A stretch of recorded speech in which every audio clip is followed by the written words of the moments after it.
Shalom.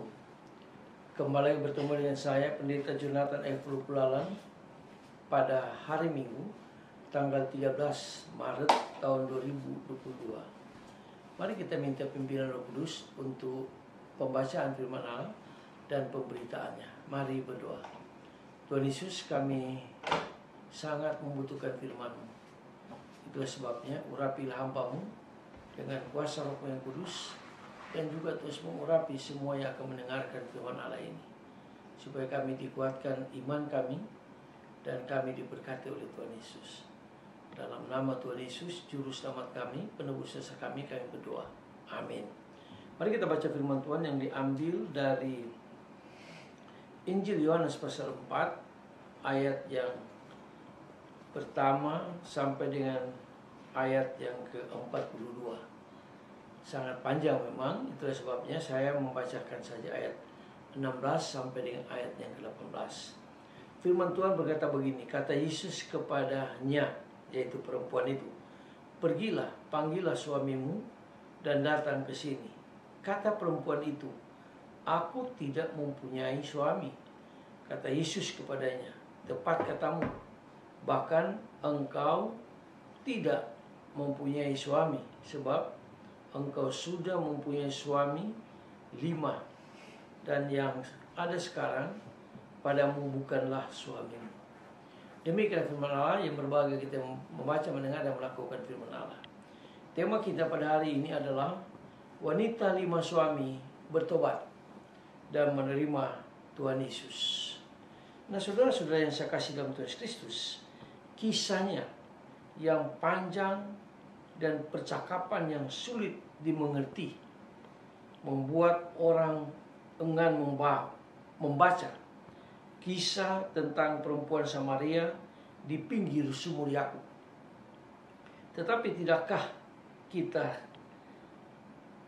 kita kisah ini adalah kisah yang terbaik dalam Injil Yohanes, di mana tiap bagiannya sekecil apapun mengandung arti yang sangat luar biasa.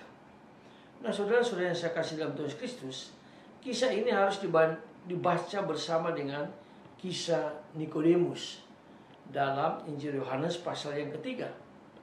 Lalu dilihat bandingannya kedua tokoh itu, hasilnya akan sungguh luar biasa. Perempuan ini mengalami hal yang sangat luar biasa, yaitu dia minoritas. Bahkan perempuan ini menjadi orang asing. Dia juga tidak disebut namanya, tidak ada gelar apapun yang menempel pada dirinya. Orang Yahudi itu bermusuhan dengan orang Samaria. Dia datang ke sumur untuk ambil air di tengah hari yang sangat terik, diperkirakan jam 12 siang. Saat sumur sudah sepi, karena biasanya perempuan-perempuan di kota itu atau di desa itu ambil air di sumur pagi hari atau sore menjelang matahari terbenam.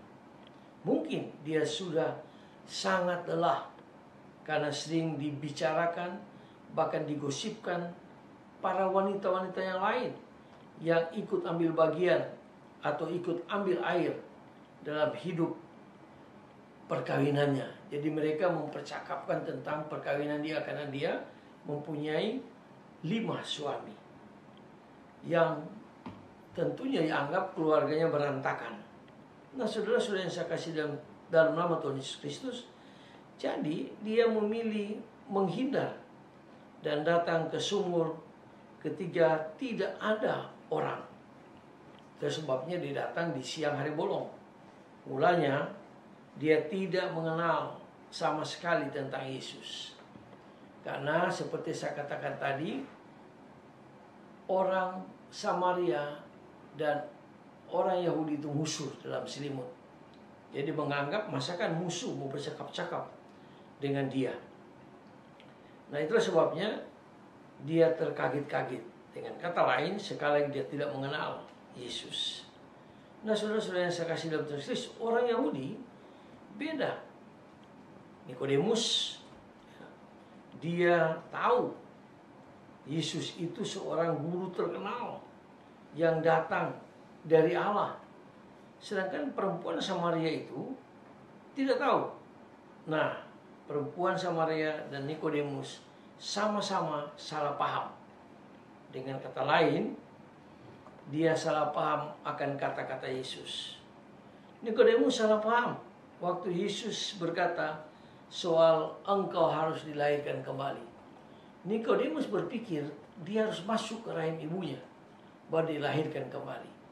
Padahal yang dimaksud Yesus itu dia harus dilahirkan kembali dari roh dan firman, dari kelahiran baru di dalam Tuhan Yesus.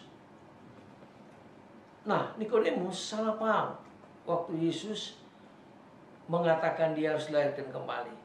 Dan perempuan Samaria salah paham juga waktu Yesus bilang, akulah air hidup. Tentu perempuan Samaria berpikir, saya belum pernah menemukan air hidup. Ya, di sumur Yakub ini pun tidak ada air hidup. Jadi dia salah paham. Nah, saudara-saudara yang saya kasih dalam Tuhan Kristus, lalu kisah pun bergulir. Di sini letak keistimewaannya. Sampai akhirnya Nikodemus tetap tidak mengerti perkataan Yesus. Nikodemus baru dia mengerti perkataan Yesus itu sesudah Yesus mati. Dia mengambil rempah-rempah untuk bersama-sama dengan Yusuf Arimatea memberikan kepada Yesus. Jadi sudah cukup lama ya baru dia bertobat dan dia percaya kepada Tuhan Yesus.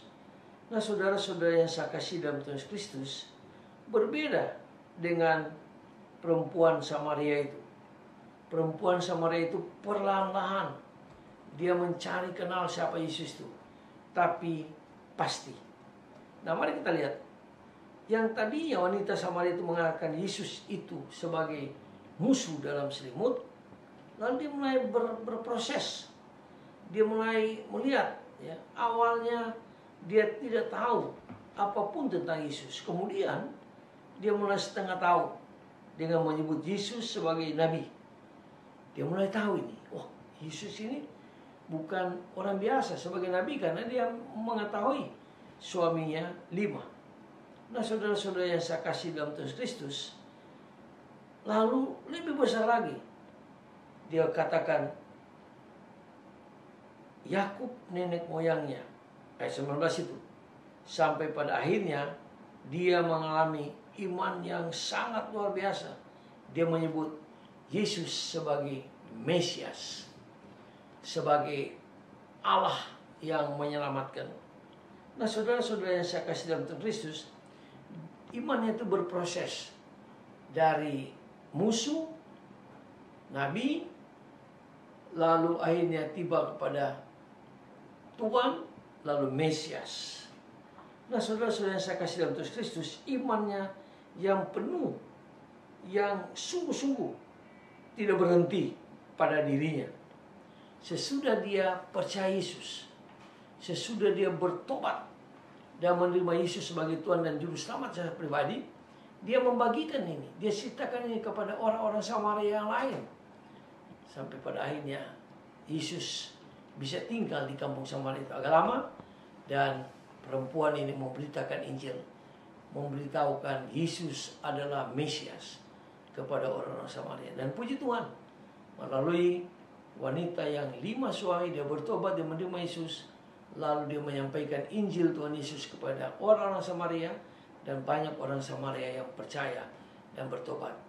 Nah, itulah sebabnya saudara, mari, sekalipun kita banyak sekali dosa, sebesar apapun dosa kita, kalau kita datang bertobat menerima Yesus, maka Yesus akan mengampuni kita, lalu kita mau dipakai oleh Tuhan Yesus menjadi saksi Kristus.